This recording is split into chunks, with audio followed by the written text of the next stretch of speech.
नमस्कार विद्यार्थी मित्रांनो, मग सर्वांचं स्वागत आहे. आपण नवोदय प्रवेश परीक्षेचा अभ्यास करत आहोत. त्यामधला परिसर अभ्यास या विषयाचा आपले प्रकरण चालू आहे 7वा मानवी शरीर रचना. यावर आपल्याला महत्त्वाचे मुद्दे दिलेले आहेत. ते सर्वात पहिले पाहूत आपण. महत्त्वाचे मुद्दे. बाह्येंद्रिये. बाह्येंद्रिये म्हणजे बाहेरचे जे अवयव आहेत त्यांना बाह्येंद्रिये म्हणतात. कोणते आहेत पाहूत. 1. हात, पाय, धड, डोळे, कान, नाक व त्वचा ही मानवी शरीराची बाह्येंद्रिये आहेत. 2. हात आणि पायांच्या मदतीने मानव अनेक कामे करतो, म्हणून हात आणि पायांना कर्मेंद्रिय म्हणतात. 3. डोळे, कान, नाक, जीभ आणि त्वचा या अवयवांमुळे आजूबाजूच्या परिस्थितीची जाणीव होते, म्हणून या अवयवांना ज्ञानेंद्रिये म्हणतात. 2. आंतरेंद्रिये. मेंदू, हृदय, फुफ्फुस, जीभ, यकृत, जठर, अन्ननलिका, ग्रासिका, लहान आतडे, मोठे आतडे, मलाशय, मूत्राशय व गुदद्वार ही मानवाची आंतरेंद्रिये आहेत. याशिवाय शरीरात अनेक ग्रंथी असतात. त्याच्यानंतर तिसरा मुद्दा आहे बाह्येंद्रियाची कार्य काय आहेत. 1. चालणे, धावणे आणि इतर हालचालींसाठी पायांचा वापर केला जातो. 2.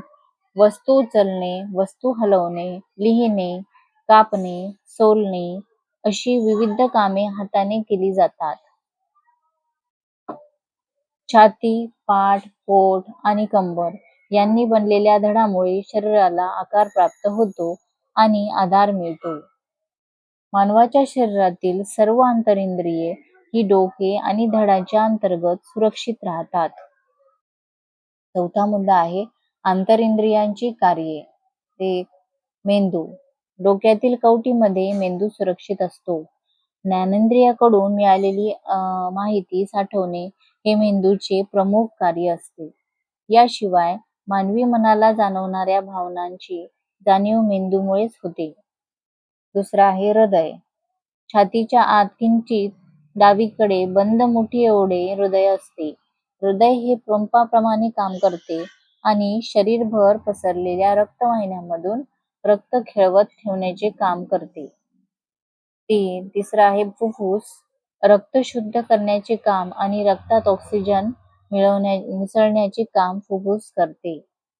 हृदय आणि फुफ्फुस ही इंद्रिये छातीच्या पिंजऱ्यात पातळ चपट्या हाडांच्या बुरगड्यामध्ये सुरक्षित असतात. पाचवा आहे जीभ. अन्नपदार्थांची चव ओळखण्याचे काम जिभेमुळे होते.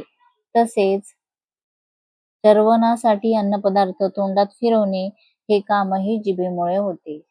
चावलेल्या अन्नाचा घास ग्रासिकेकडे आणि पुढे अन्ननलिकेकडे ढकलण्याचे कामही जिभेमुळे होते. 6वा पॉइंट आहे अन्ननलिका. चावलेल्या अन्नाचा गोळा ग्रासिकेकडून अन्ननलिकेत येतो आणि तो पुढे जठराकडे ढकलण्याचे काम अन्ननलिकेमुळे होते. 7. जठर. जठर हे पिशवीसारखे असून जठरात अन्न घुसळले जाते. 8. लहान आतडे. पूर्ण वाढ झालेल्या मोठ्या व्यक्तीच्या शरीरातील लहान आतड्याची लांबी सुमारे 7 मीटर असते. जठरातील घुसळलेले अन्न लहान आतड्यात येते आणि तेथे अन्नाचे पचन पूर्ण होऊन पाणी आणि पोषक तत्वे शोषली जातात. 9. मोठे आतडे. पूर्ण वाढ झालेल्या मोठ्या व्यक्तीच्या शरीरातील मोठ्या आतड्याची लांबी सुमारे 1.5 मीटर असते. पोषक तत्वे शोषून झाल्यानंतर अन्नाचा उरलेला चौथा आणि पाणी मोठ्या आतड्यात शोषले जातात. मोठ्या आतड्याच्या शेवटास मलाशय असते आणि तेथे हा अन्नाचा नकोसा भाग ढकलला जातो. पुढे गुदद्वाराद्वारे हे मल शरीराच्या बाहेर टाकले जाते. 10. यकृत. यकृत म्हणजेच किडनी. अन्नपदार्थाच्या प्रक्रियेदरम्यान शरीरामध्ये तयार होणारे अपोषक घटक नष्ट करणे तसेच शरीरातील शर्करा, स्निग्ध पदार्थ यांचे नियंत्रण करणे अशी विविध कामे यकृताद्वारे केली जातात. 5वा मुद्दा आहे इंद्रिय संस्था. 1. मानवाच्या शरीरातील विविध इंद्रिये विविध कार्य करीत असली तरीही सर्व इंद्रिये एका ठराविक उद्देशासाठी एकत्रितपणे काम करतात, त्याला इंद्रिय संस्था म्हणतात. मानवी शरीरात श्वसन संस्था, पचन संस्था, रक्ताभिसरण संस्था आणि चेतासंस्था या 4 प्रमुख इंद्रिय संस्था असतात. श्वसन संस्थेत नाक, श्वासनलिका व फुफ्फुस एकत्रितरित्या काम करतात. पचन संस्थेत जीभ, दात, ग्रासिका, अन्ननलिका, जठर, लहान आतडे, मोठे आतडे, मलाशय आणि गुदद्वार एकत्रितरित्या काम करतात. 5. रक्ताभिसरण संस्थेत हृदय, फुफ्फुस व रक्तवाहिन्या एकत्रित काम करतात. 6. शरीरातील सर्व अवयवांचे काम जागेपणी तसेच झोपलेले असताना नीट अव्याहत चालण्यासाठी त्यात समन्वय राखण्याचे कार्य चेतासंस्था करते. चेतासंस्थेमध्ये मेंदू आणि मज्जातंतू प्रमुख भूमिका बजावतात. अशा प्रकारे आपल्याला हे पूर्ण मानवी शरीराची रचना कशी आहे हे आपल्याला याच्यातून कळतं. आता स्वाध्याय आपण त्याच्यावरचा पाहू. त्यातला प्रश्न, पुढील प्रश्नांसाठी योग्य पर्यायाचे वर्णाक्षर असलेले वर्तुळ काळे करा. पहिला प्रश्न आहे, पुढीलपैकी कोणते कर्मेंद्रिय आहे? पर्याय ए पाय, बी छाती, सी कंबर, डी धड. याचं उत्तर आहे पर्याय क्रमांक ए पाय. दुसरा प्रश्न, आपल्या ज्ञानेंद्रियामुळे काय होते?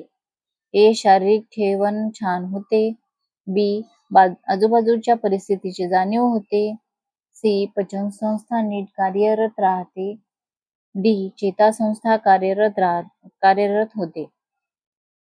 याचं उत्तर आहे पर्याय क्रमांक बी आजूबाजूच्या परिस्थितीची जाणीव होते. त्याच्यानंतर तिसरा प्रश्न आहे, लांबीने पुढीलपैकी कोणता अवयव सर्वात मोठा आहे? ए मोठे आतडे, बी अन्ननलिका, सी हृदय आणि डी लहान आतडे. तर याचं उत्तर आहे पर्याय क्रमांक 4 लहान आतडे. चौथा प्रश्न, पुढीलपैकी कोणता अवयव हा पचन संस्थेचा भाग नाही? ए जीभ, बी अन्ननलिका, सी फुफ्फुस आणि डी जठर. याचं उत्तर आहे पर्याय क्रमांक सी फुफ्फुस. पाचवा प्रश्न, पुढील चौकटीतील आकृतीत वर्तुळात दाखवलेला अवयव कोणता? हा वर्तुळात दाखवलेला अवयव कोणता आहे ओळखायचंय. ए यकृत, बी हृदय, सी लहान आतडे आणि डी जठर. याचं उत्तर आहे पर्याय क्रमांक डी जठर. त्याच्यानंतर 6वा प्रश्न, पुढील विधान वाचून त्या खाली दिलेल्या पर्यायापैकी योग्य पर्याय निवडा. जीभ हे एकमेव ज्ञानेंद्रिय शरीरातील अंतर्गत अवयव आहे. ए वरील विधान चुकीचे आहे, बी वरील विधान अपूर्ण आहे, सी वरील विधान दिशाभूल करणारे आहे, डी वरील विधान योग्य आहे. याचं उत्तर आहे पर्याय क्रमांक डी वरील विधान योग्य आहे. 7वा प्रश्न, शरीरातील कोणती इंद्रिय संस्था जागेपणी किंवा झोपलेले असतानाही शरीराचे कार्य नीट अव्याहत चालण्यासाठी समन्वय राखण्याचे कार्य करते? ए चेतासंस्था, बी श्वसन संस्था, सी पचन संस्था आणि डी रक्ताभिसरण संस्था. याचं उत्तर आहे पर्याय क्रमांक ए चेतासंस्था. त्याच्यानंतर 8वा प्रश्न, पुढीलपैकी कोणता अवयव खाल्लेले अन्न तोंडातून जठराकडे घेऊन जातो? ए लहान आतडे, बी अन्ननलिका, सी श्वासपटल, डी जीभ. त्याचं उत्तर आहे पर्याय क्रमांक बी अन्ननलिका. 9वा प्रश्न, लहान आतड्याचे वरील टोक कोणत्या अवयवाला जोडलेले असते? ए मोठे आतडे, बी तोंड, सी जठर आणि डी अन्ननलिका. याचं उत्तर आहे पर्याय क्रमांक बी तोंड. तर अशा प्रकारे आपण हा सातवा प्रकरण पाहिलेला आहे, मानवी शरीर रचना. तुम्हाला व्हिडिओ जर समजला असेल तर व्हिडिओ लाईक करा, चॅनलला सबस्क्राईब केलं नसेल तर चॅनलला सबस्क्राईब करा. व्हिडिओ बघितल्याबद्दल धन्यवाद.